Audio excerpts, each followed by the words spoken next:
Should probably switch the lights off before I did that.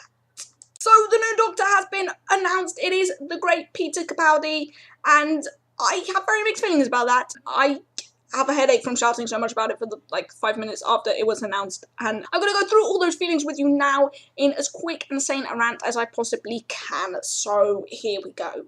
Good things first, he is exactly the kind of actor that I wanted to play the 12th Doctor. He is well established, he is slightly more mature, got more experience than Matt Smith had, and the experience that you need to play a great Doctor. You know, I think Matt Smith definitely grew into the role, but he doesn't need to. He will come, and he will come with a bang, and he will be epic right from the start if he has the right outfit. You know, he is a slightly older guy. He's got a very stern look to him. I think he needs a funky, cool outfit, you know, something that we don't expect with that kind of body. You know, Christopher Eccleston was stern throughout. He had very slick black hair, very slick black outfit.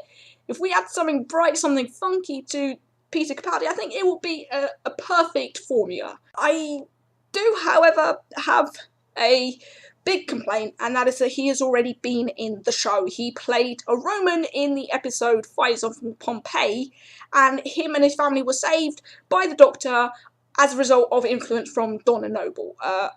Boy, do I miss Donna Noble. Oh, she's so amazing. She's the best human on earth. Oh, Bernard Cribbins was amazing tonight, wasn't he? I love Bernard Cribbins. I love Bernard Cribbins. Okay, back to Capaldi. So basically, he played this guy already.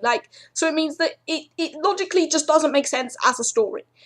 It's a paradox. And I know that Stephen Moffat loves paradoxes, and I'm sure he'll work out a way to fix it, but then he might not, because he's Stephen Moffat and he just doesn't do those kind of things. And I know people are like, well, Martha was in it before, but she played her cousin. It makes sense, you know. I look like my cousins. Cousins look alike, and I know that Amy Pond was in it beforehand, but she had makeup on her face the whole time. We did not know it was Amy Pond until after we knew Amy Pond really well.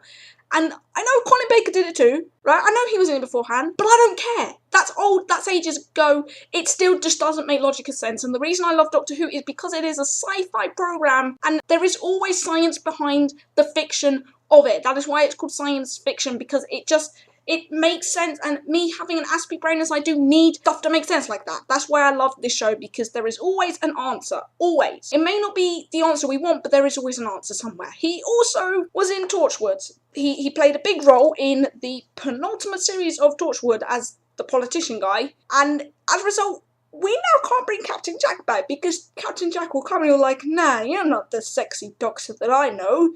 You're that kind of ugly politician that was ruining everyone's lives and killed my grandson and stuff. So, yeah, I also don't like him because that series of Torchwood was the only series I ever watched, and the most handsome Yanto died.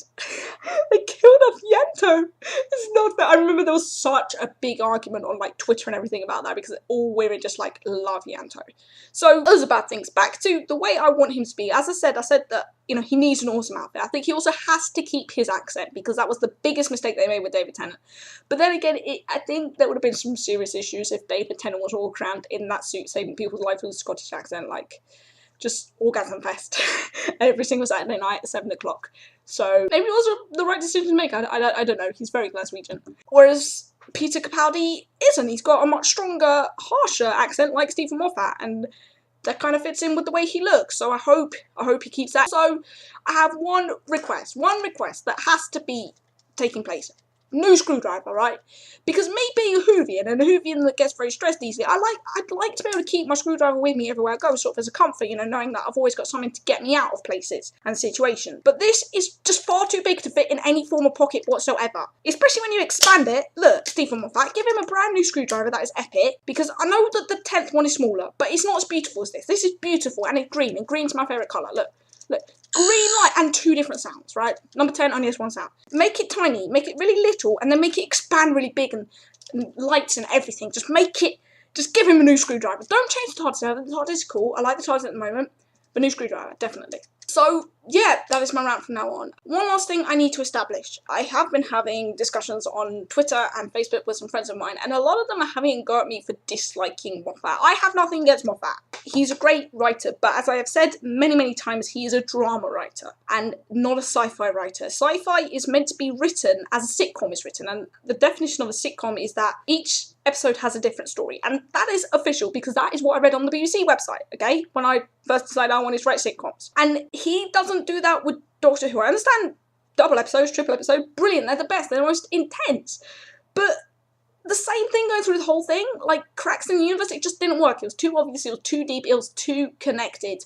And I just hope that we get a bit more just, you know, single stories, action stuff. And I agree with Jen and Louis' comment so much. Make them best mates, because we have, like, the relationship with River. Like, keep that going. Oh my god, show us that bloody picnic already as well. Where the flip is that picnic? Ugh. So before I completely lose my mind by ranting about other issues I have with the way Doctor Who is written and the way it's going at the moment, I just want to say I'm really excited about watching the 50th anniversary, despite the fact my best friend is not here to watch it with me. So glad they're bringing back Zygons, because I read the novel written about the Zygons and they sound awesome, and I know that they're David Tennant's favourite ever monster, and they're bringing him back, and I just love David Tennant so much. I need him. It's like, oh my god. So yeah, you can see how much of a obsessive fan I am, and I'm gonna go before I end up breaking something. So thanks for watching this, and goodbye. One last thing before I go, as you know, my outro is me regenerating into we do not know what, and that is based on David Tennant's regeneration, which I thought was awesome. I spent about 6 weeks after that just going around saying to everyone, oh, I don't want to go. However, I'm sure Matt Smith's regeneration will be awesome too. So what I'm saying is, when Matt Smith does regenerate, I will redo my outro. So thanks for watching. I hope you will be seeing me again very soon. Run the outro now.